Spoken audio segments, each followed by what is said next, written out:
My name is Charlotte Evans. I'm 27 years old. And if someone had told me 10 years ago that I'd inherit my grandfather's entire empire, worth $5 billion, I would have laughed in their face. Back then, I was the unwanted daughter, kicked out on my 18th birthday with nothing but a backpack and a sneer from my parents. "You'll never survive without us," they sneered. So, imagine walking into a courtroom last month, facing those same parents, in perfect suits with fake smiles. My older brother, Travis, sat beside them like he already owned the world. My mother leaned in, her perfume choking the air, and whispered sweetly, "Of course, Charlotte. We'll manage it all for you." My father nodded smugly, as if my life, my future, and $5 billion were already in their hands. But when the judge turned to the next page of the will, their smiles froze, then shattered. I grew up in a house where appearances mattered more than love. My parents, Robert and Eleanor Evans, weren't poor, far from it. Dad was a regional executive at a logistics firm. Mom lived for cocktail parties and neighborhood gossip. But beneath their polished smiles was rot. They only valued the child who fit their perfect image. That child was my brother, Travis. He was the golden boy, a straight-A student, football star, and the one my parents paraded at dinner parties. Every victory of his was a family celebration. When Travis got accepted to his dream college, Dad opened champagne. When I wrote a short story that won a local contest, Mom shrugged and said, "That's cute, but it won't pay the bills." I wasn't rebellious, sneaking out or breaking rules. I just didn't fit the mold. I liked art more than sports, books more than cars, and quiet nights more than loud parties. For that, I was branded difficult. When I asked why Travis got a brand new car at 16 while I patched together rides from friends, my father's jaw tightened. "Life isn't fair, Charlotte. Learn your place." By the time I turned 17, the tension was unbearable. Every dinner became a trial. Mom would roll her eyes whenever I asked for basic fairness. Travis would smirk across the table, twirling his car keys, basking in the glow of being untouchable. Dad just looked at me like I was a problem he couldn't wait to get rid of. I'll never forget the night he leaned forward, his voice low and sharp. "If you're still living under this roof by 18, you're a failure." The words cut deeper than any slap. I laughed then, because what else could I do? But inside, I was shattering. On my 18th birthday, they made good on their promise. It wasn't a quiet dismissal. It was a performance. Mom called me into the living room, Travis lounging on the couch like it was a show.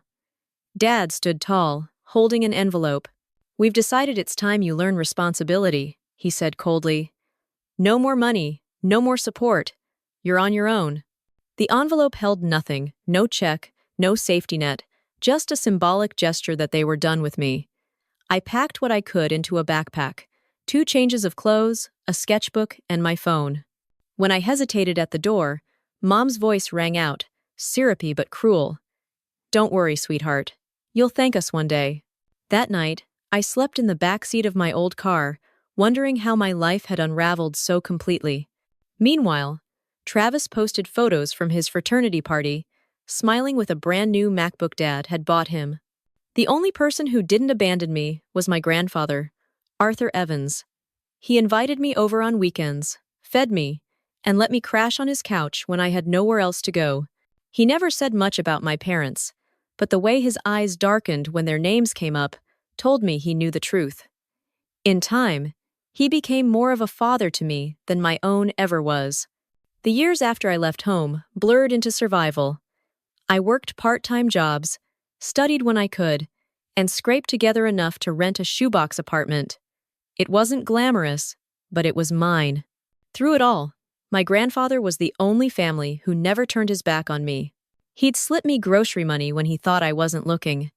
He'd invite me over for Sunday dinners and remind me with a firm squeeze of my hand, "Charlotte, you're stronger than you think." So when the call came, it knocked the air from my lungs. Grandpa was gone. Even though I knew he had been sick, a foolish part of me believed he'd outlast us all stubborn, steady, unshakable. Losing him felt like losing the only anchor I had left. The days after his death were a fog. I expected nothing from the estate, maybe an old watch or a letter, something small to remember him by. I certainly didn't think I'd be summoned to a will reading in the county courthouse. When the official envelope arrived, embossed with the seal of the probate court, my hands shook as I opened it. The words inside were clear. The heirs of Arthur Evans are required to attend the reading of his last will and testament. My name was listed alongside my parents and Travis. Part of me wanted to grieve in peace away from their toxic orbit, but another part, the one my grandfather nurtured, refused to let them write me out of his story. So, on a gray Monday morning, I walked into the courthouse. They were already there, of course. My parents, Robert and Eleanor, dressed as if attending a gala. My mother's pearls gleamed against her silk blouse, her lipstick a shade too bright. Dad sat with his hands folded smugly, his cufflinks catching the light. And Travis looked like he was born to inherit an empire. His navy suit was tailored, his grin wide, as if the proceeding were just a formality. When I stepped through the doorway, all three of them turned. My mother's smile stretched too wide, sugary sweet. "Charlotte, darling," she cooed. "I knew you'd come." Dad gave a curt nod, his eyes already drifting back to the attorney's briefcase like a hawk watching prey. Travis smirked and muttered, "This will be fun."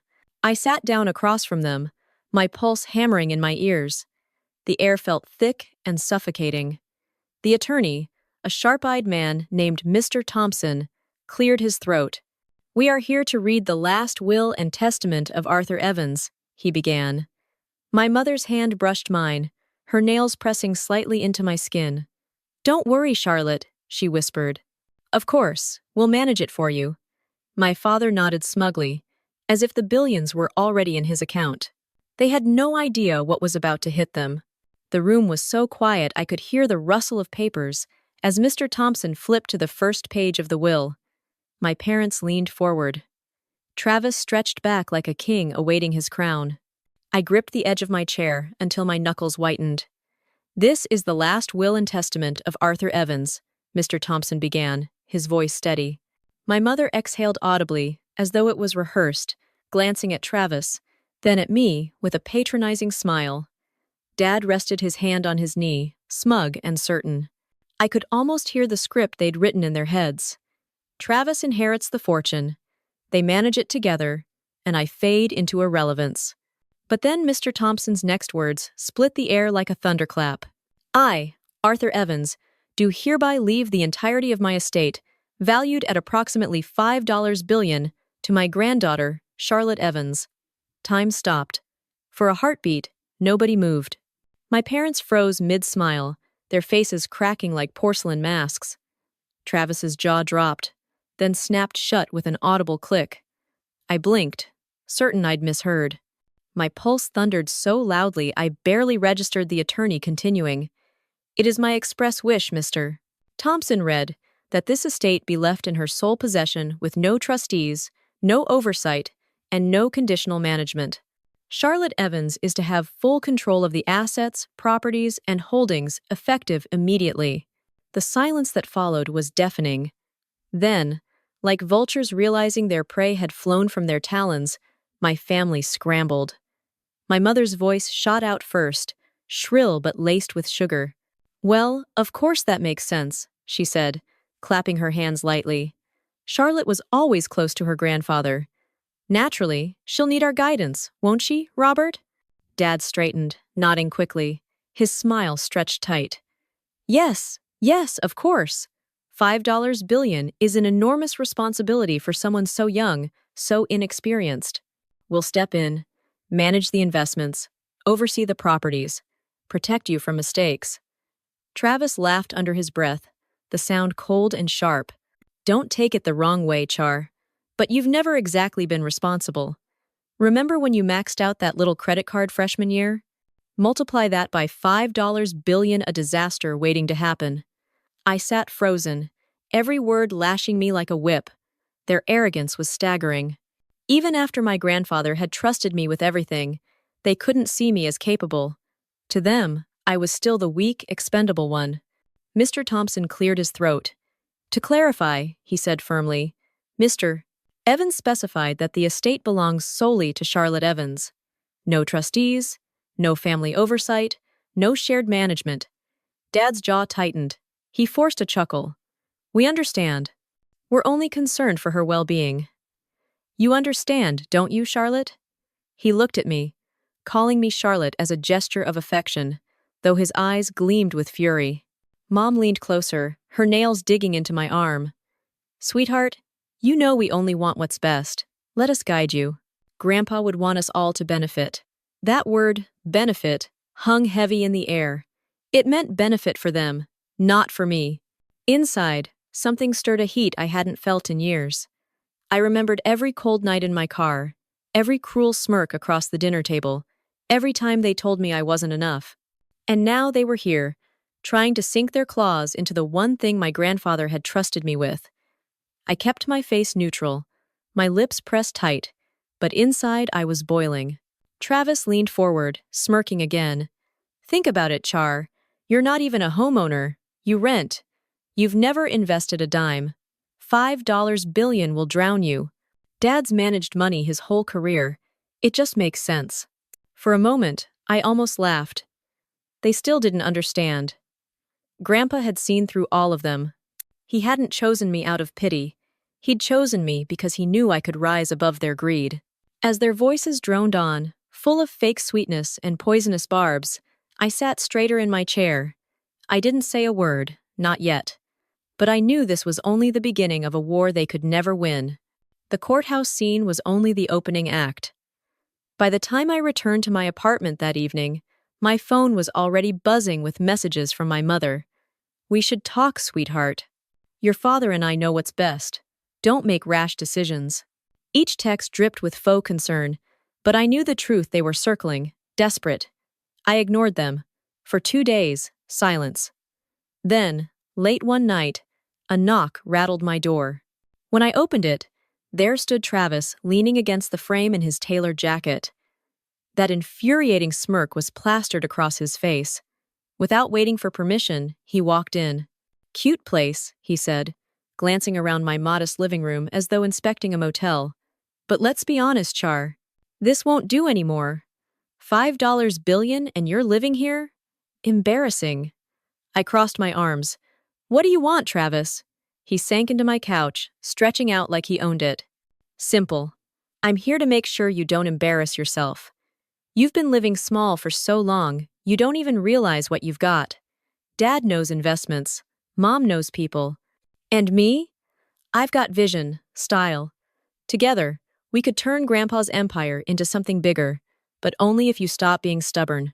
His words stung, not because they held truth, but because they echoed every insult I'd ever heard at home. Small, stubborn, incompetent. He had learned their script by heart. I don't need your help, I said firmly. Grandpa left it to me. Not you, not them. Me. For the first time, his smirk faltered. He covered it with a chuckle, but I saw the flicker of panic in his eyes. You really think you can handle this alone? Be smart, Char. Hand it over before you drown. I showed him the door, but Travis wasn't the only one. The next day, my mother appeared. No knock, just sweeping in like she still owned my life. She perched on a chair, smoothing her skirt, her voice syrupy. Darling, you've always been too sensitive. This money, it could ruin you. Let us shoulder the burden. I stared at her, remembering the night she smiled as she kicked me out. Her nails dug lightly into my arm now, just like in the courtroom. Think of it as a family effort, she cooed. Grandpa would want us all to benefit. Benefit. The same poisoned word. When she finally left, I locked the door and sat in the silence, my chest tight. For a moment, doubt whispered. Maybe they were right. Maybe I wasn't strong enough. But then I pictured Grandpa's steady eyes and remembered how he'd told me, you think before you speak. That's not weakness. That's strength. That night, I made a decision. No more playing defense. From now on, I would document every word, every threat, every attempt to gaslight me. If they wanted a war, I'd be ready. And deep down, I knew this was only the beginning. I thought the whispers and guilt trips were bad, but nothing prepared me for outright betrayal. It started with a phone call. I was at work when my cell buzzed. Mr. Thompson, the attorney. His voice was clipped, urgent. Charlotte, I need to ask, Did you authorize anyone to access the estate accounts?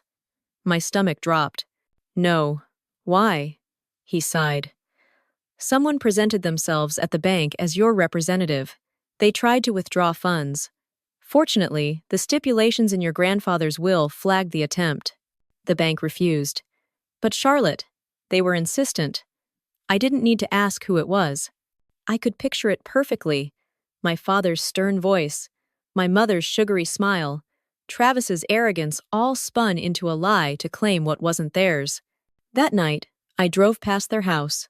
The lights glowed warmly, the porch as pristine as ever.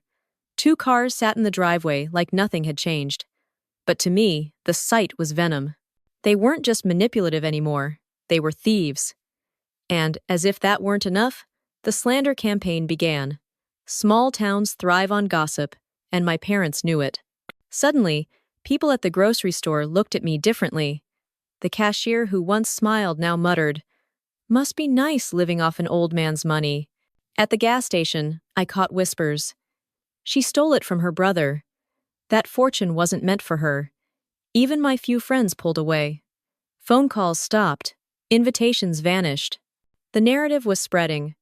I was greedy, undeserving, a fraud. One evening, sitting alone at my kitchen table, the weight of it all crushed me. I had the money, yes, but it felt like a trap. If I used it, I'd feed their story. If I stayed quiet, I'd drown in silence. For the first time since the will reading, I wondered if maybe they were right, if maybe I wasn't strong enough. My hand drifted to a drawer. Inside, tucked beneath old receipts, was an envelope I'd nearly forgotten. It was from my 21st birthday. Grandpa had handed it to me back then with a knowing smile, saying, "One day you'll understand." With trembling hands, I opened it. The letter inside was written in his firm, slightly shaky script. "Charlotte, if you're reading this, I hope you've learned by now that the world doesn't give it takes. Don't let them. You are stronger than you know, and one day you'll have to prove it. When that time comes, don't shrink back. Stand tall. They can only steal from you if you hand it to them." Tears blurred my vision as I read those words again and again until they burned into me. My grandfather had known. He had seen through them long before I ever did. And he had trusted me, not them, to rise above it. I folded the letter carefully, placed it back in the envelope, and felt something shift inside me. The fear didn't vanish, but it hardened into resolve. They wanted to play dirty? Fine. I'd stop reacting and start preparing. This wasn't survival anymore. It was war. The letter changed everything. For the first time, I felt my grandfather's presence not just as a memory, but as a guide. His words lit a fire in me. Don't shrink back. Stand tall. I began to prepare quietly, methodically. The first step was finding someone I could trust with the financial side of things. Not a flashy advisor tied to my father's world, but someone grounded and meticulous. Through a coworker's recommendation, I met David Hale, a graying man with calm eyes and a yellow legal pad permanently tucked under his arm. He didn't fawn over the billions or try to dazzle me with jargon. Instead, he asked careful questions. What do you want this money to mean? What are your goals? Your fears?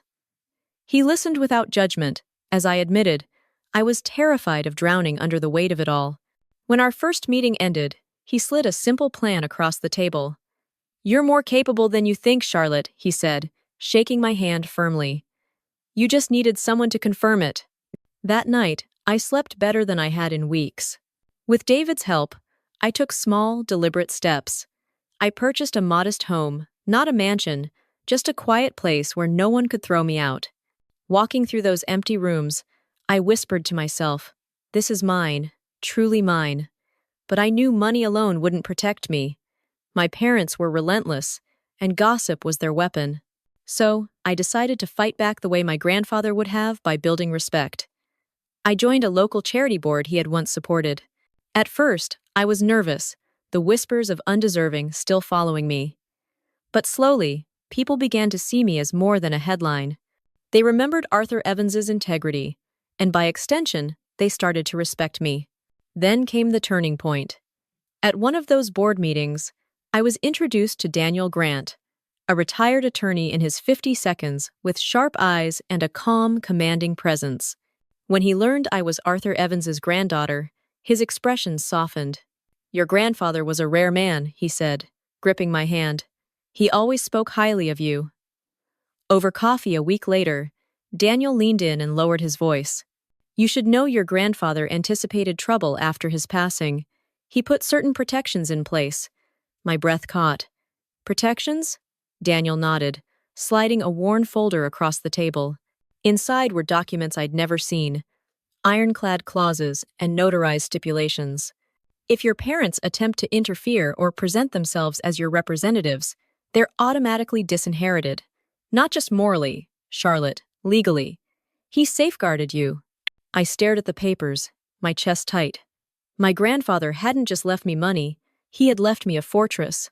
For the first time, I realized I wasn't playing defense anymore. I had leverage, proof, ammunition. Daniel sat back, his voice calm but firm. "They think you're weak. They don't realize you're holding the stronger hand.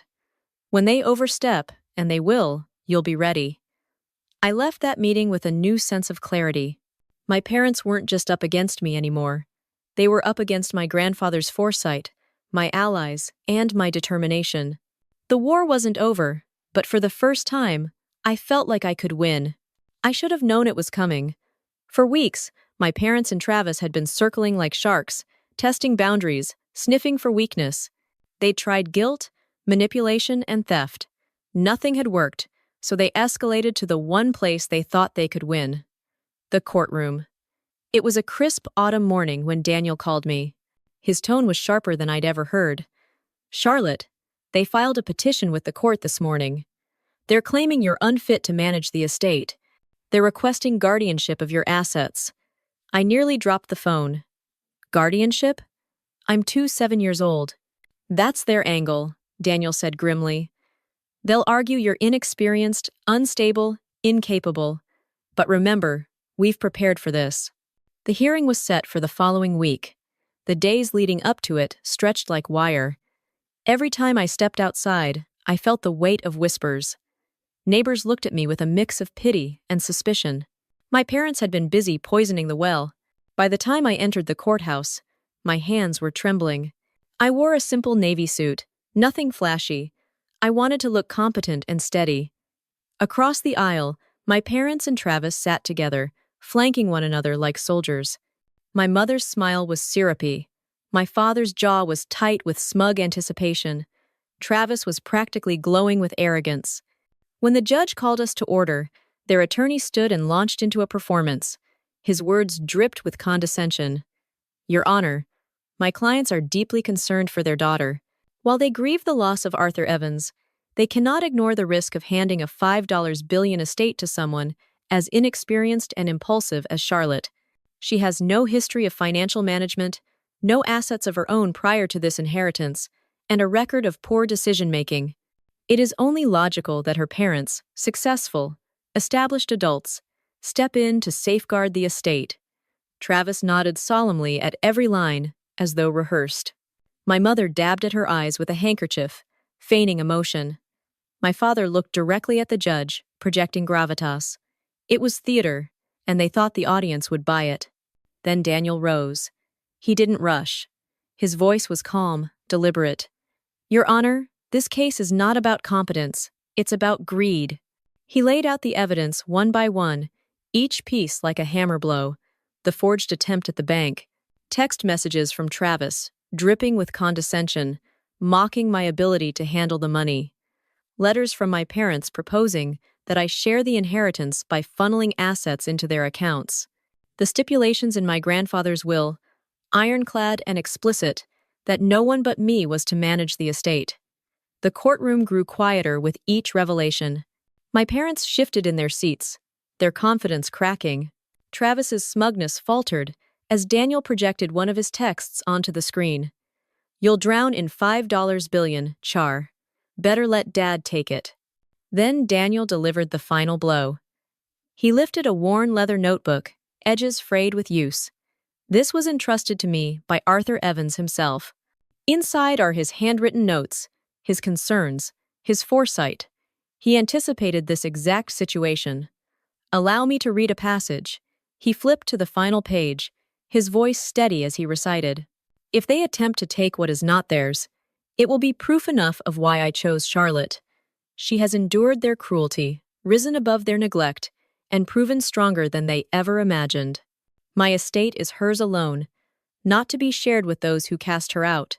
The words echoed through the chamber like a verdict before the verdict. I watched my mother pale, her hand frozen mid-clutch of her pearls, my father's fists clenched against the table. Travis's eyes darted to the floor, his jaw tight. The judge leaned forward, her expression unreadable. Then, in a voice crisp and final, she said, "The petition is denied. The estate remains solely in Charlotte Evans's control. Furthermore, this court cautions the petitioners against any further attempts to undermine the explicit wishes of the deceased. This matter is closed." It was over in less than an hour, but it felt like a lifetime. As the gavel struck, my parents' facade shattered completely. My mother turned to me, her voice trembling with false warmth. "Sweetheart, you don't understand how much pressure this island. We only wanted to protect you." I stood calm in a way I hadn't been in years. "No," I said. "You wanted to protect yourselves. Grandpa knew it, and now everyone else does too." Her hand hovered in the air, then dropped. My father muttered under his breath, but couldn't meet my eyes. Travis stormed ahead, his heels clicking like gunfire against the marble floor. I walked out of that courthouse with my head high, the weight of years lifting from my shoulders. For the first time, I wasn't the outcast, the failure, the scapegoat. I was the heir my grandfather had chosen, and the one thing my parents could never control again. But as I stepped into the sunlight, one truth burned in my chest. This wasn't the end. The legal battle was won, yes, but the fallout, the reputations destroyed, the relationships severed was just beginning, and I was ready for it. The verdict might have ended the legal battle, but the aftermath unraveled slowly, like dominoes tipping one by one. My parents had strutted into that courtroom, believing they could bend the world to their will, the same way they bent me when I was young. The judge's ruling had done more than deny their petition. It had ripped away the masks they had worn for decades. It started small. My mother's circle at the country clubs suddenly grew cold. Where once she was the queen of gossip and brunches, now conversations hushed when she entered the room. I heard whispers from acquaintances. We had no idea how cruelly they treated Charlotte. "It's disgraceful." She tried to brush it off with brittle smiles, but even she couldn't hide the humiliation. My father fared no better. News of the court case spread through his company like wildfire. Clients who once trusted his expertise in finance began to distance themselves. Meetings were canceled. Eventually, I learned he'd been encouraged to take early retirement. For a man whose entire identity was wrapped in professional authority, the forced exit was a crushing blow. And Travis? Oh, Travis's fall was the sharpest. His entire social status had been built on being the golden child, the favored son, the heir apparent. But after the court exposed the attempted fraud and those smug texts, people saw him for what he truly was, entitled, arrogant, and hollow. His girlfriend dumped him. Invitations to parties dried up. Soon enough, word reached me that he'd moved back in with our parents. 3 broken egos under one roof, feeding off each other's bitterness. Meanwhile, my world expanded in ways I'd never dared to imagine. I threw myself into work and into causes my grandfather had cared about. The charity board grew into something larger, and I began to play a leadership role. For the first time, people sought out my voice, not to dismiss it, but to listen. Respect, not grudging, not conditional, real respect. I invested carefully, following David's steady plan. My home became more than shelter. It became proof that no one could ever throw me out again. Every key I turned in the lock reminded me of how far I had come. But the most powerful moment came quietly. One evening, I drove past my parents' house, the same house I had been exiled from on my 18th birthday. The porch light was on, but the lawn was unkempt, the shutters faded, the paint peeling. It looked tired, worn, almost like the people inside. I parked across the street, memories washing over me. The night they staged my exile, the years of mockery, the endless comparisons to Travis. For so long, that house had been a monument to my failure. But now, I felt nothing but clarity. They hadn't destroyed me.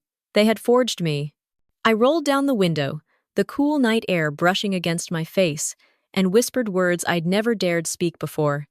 Grandpa was right. I decide what I'm worth. With that, I put the car in gear and drove away, leaving behind the house, the ghosts, and the power they once held over me. The real revenge wasn't in humiliating them publicly. It wasn't in the billions sitting in my accounts.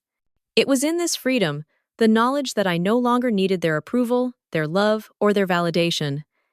They had cut me out of their lives when I was 18. Now I had finally cut them out of mine.